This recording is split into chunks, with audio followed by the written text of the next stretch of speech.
मोदी क्योंकि कच्छ में पहुंचे जवानों के साथ दिवाली को सेलिब्रेट करने के लिए, और ऐसे में प्रधानमंत्री नरेंद्र मोदी की तरफ से वहां पर जवानों को संबोधित भी किया गया। और इस बार तो ये दीपावली भी बहुत खास है।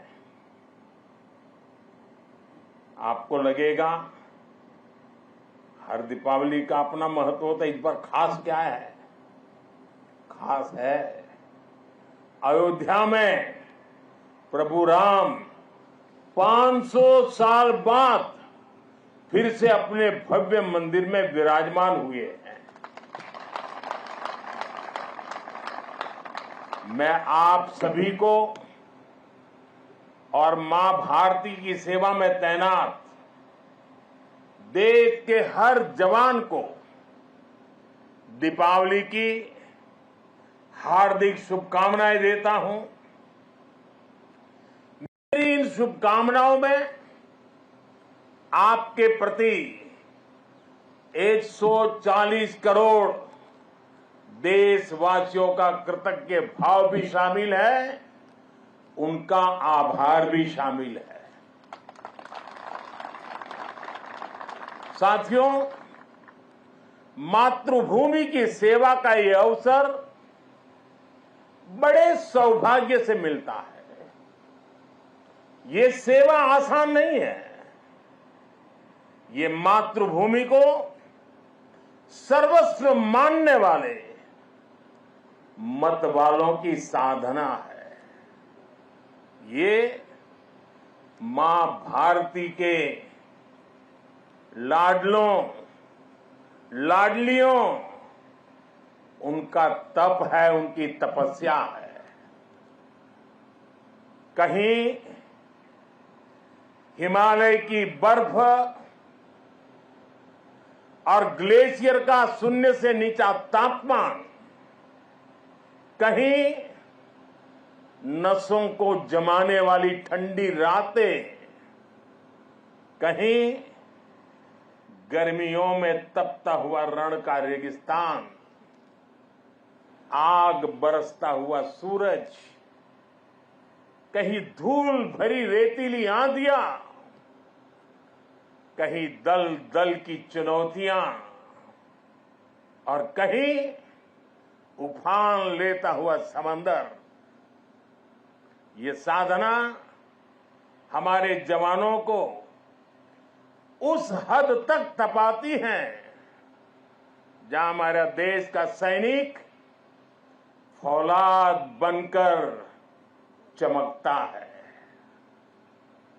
एक ऐसा फौलाद जिसे देखकर दुश्मन की रूह दहल उठती है।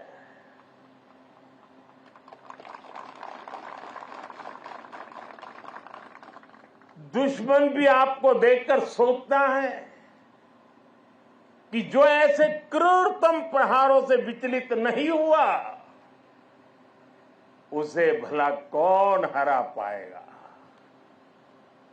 आपकी यह अटल इच्छा शक्ति, आपका यह अथाह शौर्य, पराक्रम की पराकाष्ठा, देश जब आपको देखता है तो उसे सुरक्षा और शांति की गारंटी दिखाई देती है। दुनिया जब आपको देखती है तो उसे भारत की ताकत दिखाई देती है, और दुश्मन जब आपको देखता है तो उसे बुरे मंसूबों का अंत दिखाई देता है। आप जब जोश में दहाड़ते हैं तो आतंक के आका कांप जाते हैं। यह है मेरी सेना का, मेरे सुरक्षा बलों का पराक्रम। मुझे गर्व है हमारे जवानों ने हर मुश्किल से मुश्किल मौके पर अपने इस सामर्थ्य को सिद्ध किया है। साथियों, आज जब मैं कच्छ में खड़ा हूं तो यहां हमारी नेवी का जिक्र भी उतना ही स्वाभाविक हो जाता है। ये गुजरात का समुद्री तट देश की बहुत बड़ी ताकत है, इसलिए यहां की समुद्री सीमा भारत विरोधी षड्यंत्रों का सबसे ज्यादा सामना करती है। कच्छ के इसी क्षेत्र में भारत की अखंडता का उद्घोष करती ये सर क्रीक भी है। अतीत में इस क्षेत्र को रणभूमि बनाने की कोशिशें भी हुई।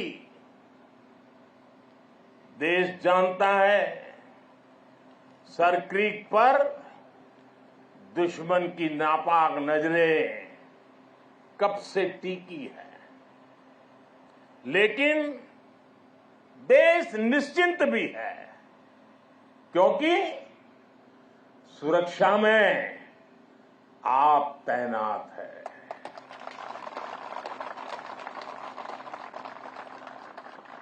दुश्मन को भी पता है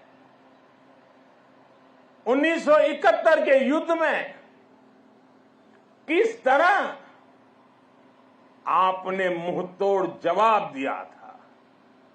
इसलिए हमारी नेवी की मौजूदगी में सर क्रीक और कच्छ की तरफ अब कोई आंख उठाने की भी हिम्मत नहीं करता है। साथियों, आज देश में एक ऐसी सरकार है जो देश की सीमा के 1 इंच से भी समझौता नहीं कर सकती। एक समय था जब डिप्लोमेसी के नाम पर सर क्रीक को छल से हड़पने की पॉलिसी पर काम हो रहा था। मैंने तब गुजरात के मुख्यमंत्री के रूप में भी देश की आवाज को बुलंद किया था। और इस क्षेत्र में आज मैं पहली बार नहीं आया,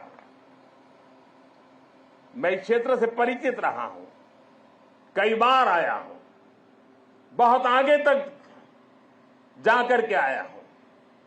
इसलिए आज जब हमें जिम्मेदारी मिली है तो हमारी नीतियां हमारी सेनाओं के संकल्पों के हिसाब से बनती है।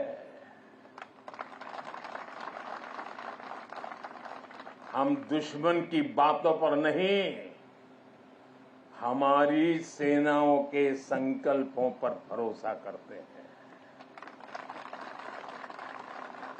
साथियों, 21वीं सदी की जरूरतों को देखते हुए आज हम अपनी सेनाओं को, हमारे सुरक्षा बलों को आधुनिक संसाधनों से लैस कर रहे हैं। हम हमारी सेनाओं को विश्व की सबसे आधुनिक मिलिट्री फोर्सेस की कतार में खड़ा कर रहे हैं। हमारे इन प्रयासों का आधार है रक्षा क्षेत्र में आत्मनिर्भर भारत। अभी कुछ ही दिन पहले यही गुजरात के वडोदरा में C295 फैक्ट्री का उद्घाटन हुआ है।